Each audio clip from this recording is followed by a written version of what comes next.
मंजर होगा क़यामत का, क्या होगा क़यामत में, और वो 8 चीज़ें क्या हैं जो क़यामत आने के बाद भी कायम व दायम।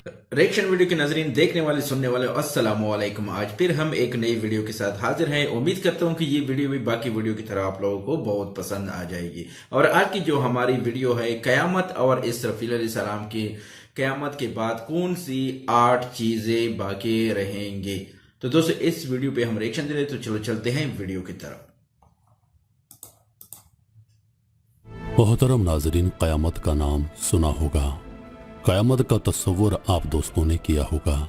कैसी होगी क़यामत, कैसा मंजर होगा क़यामत का, क्या होगा क़यामत में, और वो 8 चीज़ें क्या हैं जो क़यामत आने के बाद भी कायम व दायम रहेंगी। आइए आज की वीडियो में मुलाहिजा करते हैं।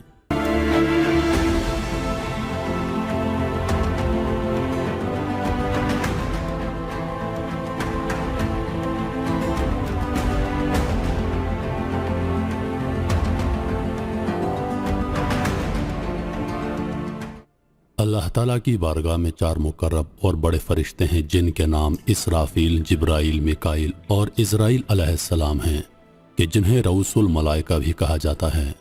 रिवायत के मुताबिक अल्लाह ताला ने इसराफील, जिब्राइल और मिकाइल अलैहिस्सलाम को एक तस्बीह से खलक फरमाया। इसराफील और जिब्राइल अलैहिस्सलाम सब मखलूक से ज़्यादा अल्लाह ताला के करीब हैं। इनके और अल्लाह ताला के दरमियान सिर्फ 4 पर्दे का फासला है, जबकि बाकी तमाम मखलूक और अल्लाह ताला के दरमियान 70,000 पर्दों का फासला है। हदीस के मुताबिक पैगम्बर इस्लाम सल्लल्लाहु अलैहि वसल्लम हमेशा रात की दुआ में अल्लाह ताला को यूं खिताब फरमाते थे, अल्लाहुम्मा रब्बा जिब्राइल, मिकाइल व इसराफील। और इमाम सजाद अलैहिस्सलाम भी इसके हक में यूं दुआ फरमाते थे कि खुदाया इसराफील पर दुरूद भेजो, क्योंकि वो सूर फूंकने वाला है और तेरे इंतज़ार में है ताकि सूर फूंकने से कब्रों में सोने वालों को जगाए। तो रात में इसराफील नाम के फरिश्तों का जिक्र हुआ है जो कुर्सी पर बैठे हैं, और मुक़द्दस मुक़द्दस मुक़द्दस का जिक्र उनकी ज़ुबान पर जारी है। इसराफील का सूर फूंकना हिंदू मज़हब में शिवा के इस अमल से मुशाबहत रखता है, जहाँ पर वो अपनी तेबल बजाकर इंसानों को फना करके या जिंदा करेंगे। कदीमी मिस्र में ये अकीदा मौजूद था कि अहले बहिश्त इसराफील की आवाज़ सुनकर लज्जत महसूस करेंगे। इसी तरह शाम के कदीमी दानिशमंद ने इसराफील को एक खुश आवाज़ फरिश्ता कहा है कि जब इसराफील तस्बीह करता है तो आसमान वाले अपनी इबादत को छोड़कर उसकी तस्बीह सुनने लग जाते हैं। हज़रत इसराफील अलैहिस्सलाम सूर फूंकेंगे और हज़रत इज़राइल अलैहिस्सलाम यानी मलकुल मौत लोगों की रूहें कब्ज़ करेंगे। इस दौरान शैतान की रूह भी कब्ज़ की जाएगी और उससे इतनी तकलीफ पहुंचाई जाएगी जितना दुनिया के तमाम इंसानों को मौत के वक्त हुई होगी। 6 माह तक सूर फूंके जाने के बाद दुनिया की हर चीज़ रेजा रेजा हो जाएगी। आसमान और सितारों का निशान मिट जाएगा, तमाम इंसान हलाक हो जाएंगे, फरिश्ते भी मर जाएंगे। तो उस वक्त सिर्फ 8 चीज़ें बाकी रहेंगी। उन 8 चीज़ों में पहले अल्लाह ताला का अर्श, दूसरा अल्लाह की कुर्सी, तीसरी लौह, चौथी कलम, 5वीं जन्नत, 6ठी दोज़ख, 7वीं सूर और 8वीं चीज़ जो बाकी बचेगी वो रूहें होंगी। लेकिन रूहों को भी बेखुदी ज़रूर होगी। शाह रफ़ीउद्दीन मुहद्दिस दहलवी के मुताबिक बाज़ उलमाए कराम के नज़दीक ये 8वीं चीज़ें भी कुछ देर के लिए मादूम हो जाएंगी और सिर्फ अल्लाह की ज़ात बाकी रहेगी। उस वक्त जब अल्लाह ताला की ज़ात के सिवा कोई बाकी नहीं रहेगा तो अल्लाह ताला फरमाएगा कि कहाँ हैं हुकूमतों के दावेदार और बादशाह, किसके लिए आज की सल्तनत है। फिर अल्लाह ताला खुद इरशाद फरमाएगा कि तमाम सल्तनत खुदा वहदहू क़हार के लिए है। उसके बाद एक वक्त तक सिर्फ अल्लाह की ज़ात ही मौजूद रहेगी। उसके बाद एक मुद्दत के बाद अल्लाह ताला खुद ही तमाम चीज़ों को दोबारा पैदा करेगा। इस दौरान कितना अरसा होगा ये अल्लाह के सिवा कोई नहीं जानता।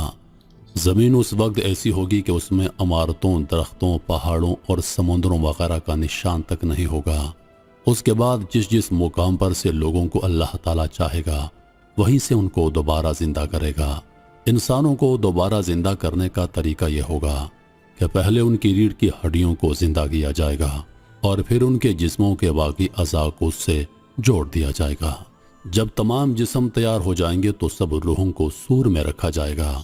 उसके बाद अल्लाह ताला एक बार फिर हज़रत इसराफील अलैहिस्सलाम को हुक्म देगा कि सूर को पूरी ताकत के साथ फूंको उस वक्त अल्लाह ताला इरशाद फरमाएगा, कसम है मेरी इज्जत व जलाल की, कोई रूह भी अपने ढांचे के अलावा कहीं नहीं जाए। अल्लाह का यह हुक्म सुनकर तमाम रूहें उसी तरह अपने अपने जिस्मों में चली जाएंगी जिस तरह परिंदे अपने घोंसलों में चले जाते हैं। यहाँ यह वाज़ेह रहे कि सूर इसराफील में रूहों की तादाद के मुताबिक सुराख हैं। जब दूसरी बार सूर फूंका जाएगा तो तमाम रूहें परिंदों की तरह निकलकर अपने जिस्मानी ढांचों में दाखिल हो जाएंगी और हमेशा हमेशा के लिए उनका ताल्लुक जिस्मों के साथ कायम हो जाएगा और सब के सब जिंदा हो जाएंगे। उसके बाद फिर सूर फूंका जाएगा जिसकी वजह से ज़मीन फट जाएगी और लोगों को बाहर निकाल देगी। लोग गिरते पड़ते सूर की आवाज़ की तरफ दौड़ेंगे। ये सूर बैतुल मुक़द्दस के उस मुकाम पर फूंका जाएगा जहाँ सुखरा का पत्थर हवा में मौलिक है। जिस्मों में रूहों की आमद और दूसरे सूर के फूंके जाने में 40 साल का अरसा गुजर जाएगा। कब्रों से जब लोग दोबारा जिंदा होंगे तो वो उसी शक्ल में पैदा होंगे जिस तरह माँ के पेट से पैदा हुए थे, यानी उनके बदन नंगे होंगे, उनका खतना नहीं होगा और दाढ़ी भी नहीं होगी। इरशाद खुदावंदी है, जैसा कि हमने इस खलकत को अव्वल मर्तबा पैदा किया है उसी तरह दोबारा पैदा करेंगे। जब इंसान जिंदा होंगे उनके सर के बाल और मुंह में दांत होंगे, जबकि सब लोग जो दुनिया में जिस्मानी माजूर थे वो भी दुरुस्त अज़ा के साथ होंगे।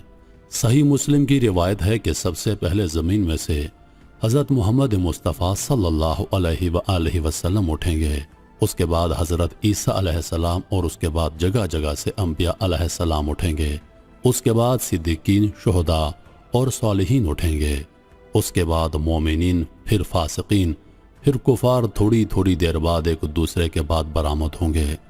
हज़रत अबू बकर सदीक और हज़रत उमर बिन ख़त्ताब रज़ी अल्लाह ताला अन्हो हुजूर पाक अलैहिस्सलातु वस्सलाम और हज़रत ईसा अलैहिस्सलाम के दरमियान में होंगे। सूरतुल कारिया का तर्जुमा, याद करो वो वाक़या जो दिल दहला कर रख देगा। क्या है वो दिल दहला देने वाला वाक़या, और तुम्हें क्या मालूम वो दिल दहला देने वाला वाक़या क्या है? जिस दिन सारे लोग फैले हुए परवानों की तरह हो जाएंगे और पहाड़ धंकी हुए रंगीन ऊन की तरह हो जाएंगे। जिस शख्स के पलड़े वजनी होंगे, यानी जिसने दुनिया में अच्छे अमाल किए होंगे, तो वो मन पसंद ज़िंदगी में होगा, यानी जन्नत में होगा। और जिसके पलड़े हल्के होंगे, यानी जिसने दुनिया में अपनी ख्वाहिश की इंतबा की होगी, तो उसका ठिकाना गहरा गड़ा होगा। और तुम्हें क्या मालूम कि वो गहरा गड़ा क्या चीज़ है? वो एक दहकती हुई आग है जिसमें अल्लाह के नाफरमानों और गुनाहगारों को ढाला जाएगा। कुरान और हदीस की रोशनी में पूरी उम्मत मुस्लिमा का इत्तेफाक है कि एक रोज़ हज़रत इसराफील अलैहिस्सलाम के सूर से पूरी कायनात में ऐसा जलजला आएगा कि दूध पिलाने वाले माएँ और दूध पीते बच्चों को भूल जाएंगी और हामिला औरतों के हमल ज़ाया हो जाएंगे। चीखो पुकार और जलजले की शिद्दत बढ़ती जाएगी जिससे तमाम इंसान और जानवर मरना शुरू हो जाएंगे, यहाँ तक कि कायनात में कोई भी जिंदा बाकी ना बचेगा। जैसा कि सूरतुल रहमान में अल्लाह ताला इरशाद फरमाता है, इस ज़मीन में जो कोई है वो फना होने वाला है और सिर्फ तुम्हारे परवरदिगार की ज़ात बाकी रह जाएगी। अल्लाह ताला ने कुरान करीम में इस दिन का बार बार जिक्र फरमाया है। सिर्फ यौमुल क़यामा का लफ्ज़ 80 जगहों पर वारिद हुआ है। दीगर मजहबी किताबों में भी इस दिन का तज़किरा मिलता है, हत्ता कि ईसाई और यहूदी भी इस दिन को बरहक मानते हैं। अक़ल का तकाजा भी यही है कि दुनिया के इस अजीम निज़ाम को आखिरकार कोई अहम मकसद ज़रूर होना चाहिए और इस अजीब व गरीब निज़ाम को चलाने वाली एक बहुत बड़ी ज़ात होनी चाहिए जिसकी ताकत का हम अंदाज़ा नहीं लगा सकते, और इस दुनिया में किए गए अच्छे और बुरे अमाल की जज़ा या सज़ा भी मिलनी चाहिए। अल्लाह ताला ने कुरान करीम में मुख्तलिफ अंदाज से इस दिन की होलनाकी को जिक्र किया है। चंद आयत का तर्जुमा पेश है। जब सूरज लपेट दिया जाएगा और जब सितारे टूट टूट कर गिरेंगे और जब पहाड़ों को चलाया जाएगा और जब समंदरों में तुग़यानी आ जाएगी और जब आसमान का छिलका उतार दिया जाएगा और जब दोज़ख भड़काई जाएगी और जब जन्नत करीब कर दी जाएगी, तो उस वक्त हर शख्स को अपना सारा किया धरा मालूम हो जाएगा। तुम्हारे मोहतरम अजीज दोस्तों, क़यामत का मंजर बड़ा होलनाक होगा। दुनिया की तमाम चीज़ें ख़त्म हो जाएंगी, सिर्फ 8 चीज़ें बाकी रह जाएंगी, यानी कि अल्लाह का अर्श, अल्लाह की कुर्सी, लौह कलम, जन्नत, दोज़ख, सूर और रूहें। इसके अलावा दुनिया से तमाम चीज़ों का ख़त्मा कर दिया जाएगा और अल्लाह पाक तमाम चीज़ों को ख़त्म करने के बाद एक मर्तबा फिर उनको दोबारा ज़िंदा करेंगे। उसके बाद सब लोग हशर के मैदान में जमा होंगे। तमाम लोगों का हिसाब किताब किया जाएगा। जिसके अमाल अच्छे होंगे वो जन्नत में जाएगा, जिसके अमाल बुरे होंगे उसे दोज़ख में डाल दिया जाएगा। क्या ही होलनाक मंजर होगा। तो दोस्तों ये थी आज की वीडियो। उम्मीद करता हूँ कि ये वीडियो आप लोगों को बहुत पसंद आ जाएंगे। काफ़ी इन्फॉर्मेशन वीडियो है। ये है क़यामत में कौन से 8 चीज़ें रहेंगी। तो क़यामत के दिन अल्लाह पाक हम सबको बचाए।